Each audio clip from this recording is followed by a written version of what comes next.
सिंधुदुर्ग येथे प्रथमच नौसेना दिवस साजरा करत असताना नौसैनिकांच्या गणवेशावरील ब्रिटिशकालीन बोध चिन्ह काढून त्या ठिकाणी छत्रपती शिवाजी महाराज यांची राजमुद्रा स्थापून पंतप्रधान नरेंद्र मोदी यांनी 70 वर्षांच्या इतिहासात प्रथमच गुलामगिरीचे प्रतीक नष्ट करून देशवासियांना आणि नौसेनेला अभिमान वाटेल असा बदल करून दाखवला।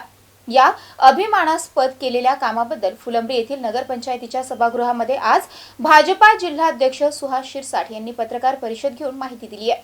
पाहुयात। त्या ठिकाणी एक वेगळ्या माध्यमातून छत्रपती शिवाजी महाराजांनी या नौदलाला वेगळं रूप देण्याचं काम त्या काळामध्ये केलं आणि जे समुद्र कुठल्या चांगल्या कार्यासाठी आपण निघायचो तर तो एक वेगळा जोश निर्माण होत होता, वेगळी ताकद निर्माण होत होती। तसंच आज छत्रपती शिवाजी महाराज की जय म्हटलं तर ती एक वेगळी ताकद संचारते आपल्यामध्ये आणि आपण त्या कार्यासाठी आपण चांगल्या पद्धतीने उभं राहतो, चांगल्या पद्धतीची ताकद आपल्याला मिळते आणि ते कार्य सिद्धीस नेण्यास आपल्याला मदत होते।